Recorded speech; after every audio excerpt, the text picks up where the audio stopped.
What's up, guys? This is Ty Zen, and with me today, we're broadcasting from Pond City Market, which is located in downtown in the great city of Atlanta, which is located in the state of Georgia, which is in the southeastern part of the United States of America. Hey man, we gotta tell people where we're at, man, in case they're outside the US. I think that where else? I think we give geography lessons too. We have a geography channel. With me today, I have the Honorable Grandmaster, legendary, and one of our viewers in California suggested I add world-renowned LeonFu.com, the great oracle of cryptocurrency, right? Yeah. And in this video today, guys, we want to talk about... Well, I wanted to talk about, explain to our audience what cryptocurrencies are. And when people buy a cryptocurrency or a token... Right now, when you say, hey, I'm buying Ethereum or I'm buying Bitcoin, immediately they think of it, oh, you're buying, is that a stock? Yeah. Right? I'm like, no, it's not a stock. Okay. So this is a big misconception that people think that it's a stock or it doesn't have the value of a stock. Or it should have the value, or people think that because it's not a stock, it therefore is a Ponzi scheme, or it's a fraud, or it doesn't have any intrinsic value, right? Yeah. Okay. Both are not correct. It's not a stock. Okay, don't shake the table. And it does have value, but not in the way that we normally think of a stock. Okay, so like just in case somebody's new to investing or maybe they're in a place where they don't have stocks, you know? Yeah. Let's start off with what is a stock? All right. So let's actually define what stocks are, because I think most people, they don't have a understanding about what a stock actually represents. Okay. And people know that stock is ownership of a company. Yeah, or a business. Or a business, and we typically call stocks shares. Yeah. Right? But there's another name for stocks that many people might have actually heard. We call them equities too. Okay. Right? Okay. So what does ownership mean? An equity represents the profits of a company after all expenses are paid. Okay. Right? Like if you own a company, XYZ company, you do some kind of business, you sell hamburgers, you do whatever you do. Yeah. You have customers, they pay you money. Yeah. And you have expenses, and you pay off those expenses. Yeah. And what's left over is the profits. Yeah, right? And that profits gets divided among the shareholders who hold the shares of the business of the company. Yes. Okay. Yeah. So that's all great, right? I mean, let's just do simple math. Let's say at the end of the year, the company does $100 in profits. Yeah. There's 100 shareholders. Yeah. Each shareholder has one share of the company. Yeah. They each get $1 of the profits. Get $1. All right. Okay. All right. But there's something very unique about shares as an owner. Is that as an owner you get paid last, right? Yeah. So by that means that the vendors, all your suppliers get paid first. Yeah. All your employees get paid first. Okay. Everyone else you owe money to, the bank, if you took out debt, they get paid first, right? So the shareholders are the last people to get paid. When you own shares, and this is why shares are risky. Yeah. Right? That's why stocks are considered risky by many. Yeah. Is because you're at the back of the line. Yeah. Right? Yeah. Like money's coming in. Yeah. And all these people are in front of you. Yeah. Right? Yeah. They got to get paid first before you get paid. Okay. All right. So then why do we do that? Why is it that, well, who would ever want to be in the back of the line? Who wants to get paid last? And you have to put up money for it. Yeah, and you got to buy these shares, right? What is the incentive? Okay, so you're saying that the disadvantage of owning stocks is that you're at the back of the line. Or being a business owner, right? To be a business owner. Yeah, because those shares represents the ownership. Okay, right? All right. So you're at the back of the line here. Like all of these people are in front of you, and all the money coming in goes to them before it comes to you. Yeah. So why would you ever do that? you're at the back of the line. Yeah, that sucks, right? Well, I want to get paid first. Yeah, but the thing is, like, let's say the employees get paid first, the vendors get paid first, the contractors get paid first. Yeah. But the money they get is limited. That's right. That's right. So there's a cap, right? Yeah, there's a cap to how much those vendors, those merchants, and the banks, there's a limit to how much they can get. That's right. Because that's right. If let's say that the employee makes, let's say $10 an hour, you pay them the $10 an hour, they're never going to get any more than that. Yeah, they might get a raise, yeah. but still, whatever you decide to pay them, that's what they're going to get. Yeah. Right. Yeah. There's a cap. There's a limit to what there is. So shares or equity represents the value or the profits that's left over after all your liabilities are paid. Yeah. That means everybody's who you had to pay, you've paid off. Yeah, all the expenses that are paid off, and what's left over is what you get. Yeah, and there's no limit to that, right? Yeah. Like the sky's the limit. Yeah. And that's why equities in a successful business are so valuable. Yeah. Because there's no, if you're a Microsoft or you're Facebook or you're Google. Yeah, like when Facebook first came out, I think it was like in the low 20s or the mid 20s, and now it's like $140, close to $140. So whatever the company's able to earn as profits, that's what the owners or the shareholders get, right? Okay. So really, when you're buying a stock, you're buying a promise of whatever future earnings comes to the company. Yeah. Right. It's you're giving value today. You're giving value today in exchange for value in the future. Right. Yeah. You're hoping that I'm putting up money right now to get these shares. Yeah. And in the future, the company's going to be profitable. Yeah. And that value is going to come to me. Yeah. After everyone's been paid off. Yeah, exactly. Right? And that's what a stock is, right? It's something that you're buying, and that's also that we have another term in the accounting. It's called equity. Yeah. Right. Equity is after everything's been paid off, all the assets of the company minus all the liabilities. Yeah. That's that term is called equity. It's also in home equity, right? It's the same concept where your house is worth so much, and then you have so much debt or mortgage on it, and then the difference is the equity that homeowners equity we call that, right? And we also have a term called shareholders equity. Yeah. Right. And a share is what represents a piece of that equity. Yeah. Right, and so we have something called a stock market where these shares are traded at, right? Okay. And investors set the price of these shares based on good old supply and demand. And really, the price that these shares go for is what investors believe the profits of that company will be in the future. Yeah. Right. Whether you buy McDonald's or you buy an Apple stock or you buy Google stock, whatever it is. Every share has a price to it, and it reflects the investor's expectations of how much that company is going to make in the future. Okay. Right? Now, if the company beats the expectations, these shares typically go up. Yeah. And if the companies don't match what the market thought they were going to do, the stock goes down. Yeah. Right? They typically go down, but not always. Not always. Yeah. No. Well, if they don't go down, it's because the market was expecting that already. Yeah. It was already priced in. It was already priced into the shot. I'm saying the movement is caused because of the unexpected. That's what causes the stock to go up or down. Is these large movements is when something happens that no one was thinking, good or bad. Yeah. Good or bad, right? Okay. So that's really what a stock is, and that's what the Howey test. We've talked about this in the past. Yeah. Defines what a security is, right? It has to be an investment of money. Yeah. It has to be a expectation of profit. It has to be where you're not actively participating in the success of the business. You're not the one. You're not the one running the business or operating the business, and you're not making any of the decisions. You're just a passive investor. And so that's what a stock is. That's really, and the key is the profit. The expectation of future profits is what makes stocks a securities. And securities in America and many other Western countries are highly regulated. Yeah, they're extremely regulated, and you don't want to break their laws. You don't want to break the laws. If you're starting a business, you don't want to just start selling. You can't just start selling stocks or shares of your company to the public. You'll get arrested so fast. By the SEC. The cops will come knocking on your door really fast if you do that. But let's talk about.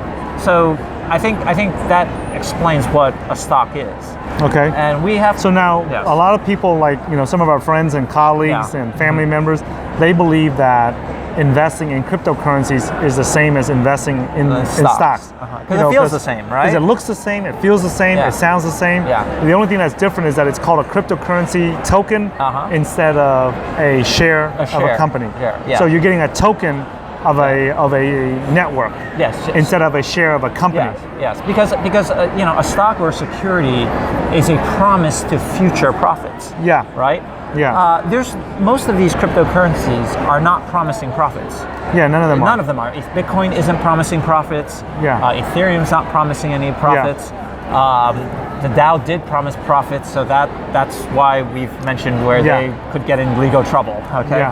But as far as I know, at least when I read the terms of agreement, Ethereum did not promise. The token. No one has ever claimed the token represents a share of future profits in some kind of company or some kind of business and operation. That's what makes it a security or not. And that's because if it's a token that is required to make the network operate, if it's being used as a fuel or a gas to make the network operate, then you can't. Legally, you cannot call that a security. It's not a. Well, by today's, I'm not saying the laws can't change in the future because the government can make up whatever laws they want to. But as of right now, if there was never a promise for profits, then it is not a security. It's just because it trades and there's a market for it. It's similarly. We were talking about cars, right? We were talking about cars, cars. Like if you buy a Ferrari, it might start at $500,000, and then next year it's $1 million, right? Because people just. But that doesn't mean that Ferrari is a security. It doesn't mean that Ferrari is a security. Or if you and I buy and sell or trade art or baseball cards or comic books, that's not a security. Yes, that's right. That's not a security, and that's clearly not a security because it clearly fails the Howey test. Right. There was no expectation of profit. And when you invest in cryptocurrencies, you have to realize that you are not buying a security. There's no promise of any profits whatsoever. Okay. So then the question is, what are you buying? Right? So what am I buying when I buy a cryptocurrency? When you buy a cryptocurrency, it's typically you're buying a product. You're buying a software product. Promised in the future. And this is the case with Ethereum. We'll use Ethereum as an example. Because we're all familiar with that. It's as of this moment in the spring of 2017. It's the second most popular cryptocurrency. Second most valuable based on its market cap. So when the token was issued, the term said that this is not a security. What this is a pre-sale of a token that will be used in the software network in the future. In the Ethereum network. In the Ethereum network, right? The promise to the investors or to the token, it was actually, they called it a donation. Right? That you are buying these tokens, just like in Kickstarter. You are buying a product. Right? That will be delivered to you in the future. Right? And it is a limited number in supply. And they are selling this now, and with the promise that they will deliver this, whatever software product that they've described, whether it's Ethereum or whether it's Golem or whether it's all of these other currencies. That this will be a token that represents some kind of usage in the network.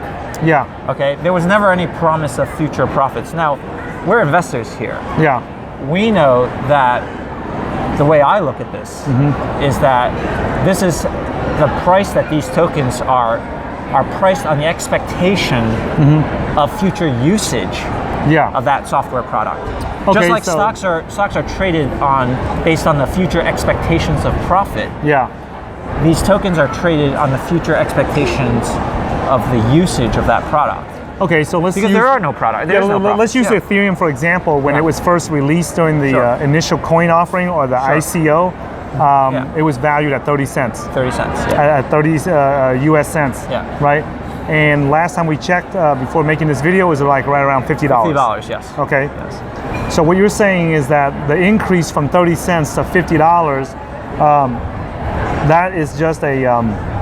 it's either a reflection of actual usage, right? Yeah. That people are buying these ethers because you need these ethers as fuel. Okay. To run whatever smart contracts you want to run. Now, so some people think that this is this whole cryptocurrency, this whole thing is a scam, right? Or they think it's a Ponzi scheme, or they don't think it's real because they don't consider it like a stock, which we're telling people that it's not a stock. It's not a stock. It's not a security. Yeah. Okay. It's not. That's why it's not regulated by the Securities and Exchange Commission in the United States of America. It's closer to a Chuck E. Cheese token. Yeah. That's what it is, right? You actually need the token to go to Chuck E. Cheese to play whatever games are there. Okay. Yeah. Except Chuck E. Cheese tokens are not limited in quantity, in supply, right? Yeah. But if they were, if they were, they would go up in value. Okay. If the company grew. Yes. Okay. So now, right now, let's go back to say Ethereum at $50 right now.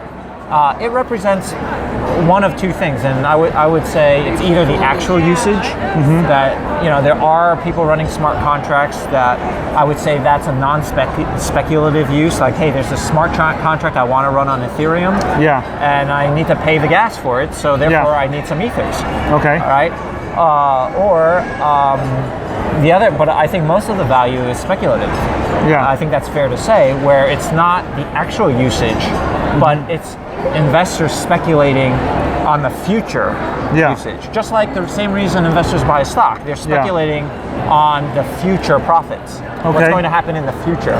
Right? And it's the same with Ethereum, but except there are no profits. They're speculating on the future usage of these tokens inside the Ethereum network. Inside the Ethereum network, because they believe that somebody in the future will use these tokens. Just like during the ICO when we paid 30 cents for them. It was on the belief that in the future, after they've built this network, somebody's going to use those tokens in the network to run the software. The software that was being described, right? And now that the software is here, there's now some. It's still, I would say, it's fair to say it's still mostly speculative, but there are some. I think it's also fair to say there's actually some actual usage. Like people actually do need to buy ethers. Even if it's just to move other tokens. Because right now there's a bunch of Ethereum-based ICOs that have happened. There's tokens that's built on top of the Ethereum network, such as like Melonport, such as Golem, Economy, all these, and they require the use of ethers. And you need to have ethers in order to move those tokens, right? If you have one of these other tokens, at very least, you need to buy one ether or some fraction of an ether in order to move those tokens to somewhere else. Right? So although that might be speculative use, but the underlying usage to move other tokens on top of that is not. Like you might say, I hate Ethereum, but I like XYZ token, but I still need to go buy an ether so that I can move it. To pay for the gas. Okay, so where is the misconception or the misunderstanding that people have about? Well, the misconception is that that if there's no profits, with a stock, it's typically considered there's got to be profits, right? There's either got to be profits now, or there's got to be profits somewhere down the line in the future, right? Even if it's losing money right now, people still expect that it's going to go up and make to profit in the future, right? Well, these coins. There's no profits here. That people have to. People have to realize that, like trying to do price to earnings or any of the traditional formulas that you have in finance don't apply to cryptocurrencies, because that's not. It doesn't represent the equity of any company. We have to find other valuation models. And most of the time, it has to do with actual usage of the software, the underlying software. So now, so it's a different way. What I'm trying to say, it's a different way of valuing We're not You valuing can't use the traditional models to value a stock and come over and use it to value. No, you cannot, because there's no cash. You know, what are the ways we analyze the fundamentals of a company? We look at their cash flow. Yeah. We look at their revenues. Yeah. We look at their profit margins. Yeah. We look at their earnings growth. Yeah. Right. None of that applies here. Yeah. Right. Because that's not what it is. It would be like trying to use that to come up with a fundamental value on gold or silver, right? It's a metal. It's not, or a Picasso painting. Yeah. Right. That's not how you value. Now, obviously, if you take a piece of fine art, it has value. Yeah. There's real value there. People like to look at it, and people trade it, and sometimes they pay millions of dollars for it. And it's a store of value, but you can't use the metrics that apply towards a stock on something like that. Okay, because it's a new asset class. It's a new asset class. Yeah, it's a new asset class. So what is it that you want? Because you said earlier that you wanted to make this video because there's a lot of the new cryptocurrency investors that come from the stock world. They're confused. And what was the confusion that you wanted to clear up? The reason I wanted to make this video is because it trades so much like a stock. There's an order book that looks like the stock Everything on the surface looks just like a stock. On the surface looks like a security, Yeah. right? But fundamentally, that's not what we are, right? Yeah. There's an order book, there's a bid, there's an ask, there's a spread, there's volume traded, there's a last traded price, and it trades like a stock. It doesn't trade like antique cars, or it doesn't trade like fine art, or it doesn't even trade like baseball cards. Right. But it seems to have a lot of the. It seems to have a lot of the same characteristics that we see in like a Nasdaq or NYSE. Except that's not what it is. Okay. Okay, so is there anything else that you want people to understand besides that? No, that's what I wanted to go over, yes. Okay. So thanks for watching this video, guys. We just, like Leon said, he wanted to make this video because there's a lot of confusion when people first enter the cryptocurrency market and they're mistaking it for a stock. They're trying to compare the cryptocurrency tokens that we buy and sell on the exchanges to a regular stock that's being bought and sold on the exchanges. And we just want to make sure that you guys understand that it's not the same thing, because the stocks are a security and the tokens that's being traded in the cryptocurrency world are not securities. At least not according to the way the laws are set right now. That's right. Okay. That's right. And then there's no guarantee. The SEC might decide, we're going to change the laws. And in that case, then we have to comply with the laws that they create. That's right. That's right. So thanks for watching this video, guys. We had fun broadcasting this. At least I did. I always have fun broadcasting this with the Honorable Grandmaster, legendary. World renowned. That's for my viewer out in Southern California, right? In Temecula, California, who wants me to add the world renowned there, okay, to the video. So world renowned, leonfu.com, the great oracle of cryptocurrency. And give us a thumbs up if you guys like this video, and then give us a thumbs down if you guys don't like it, and that way we won't waste time making it. And we'll look forward to seeing you guys in a future video.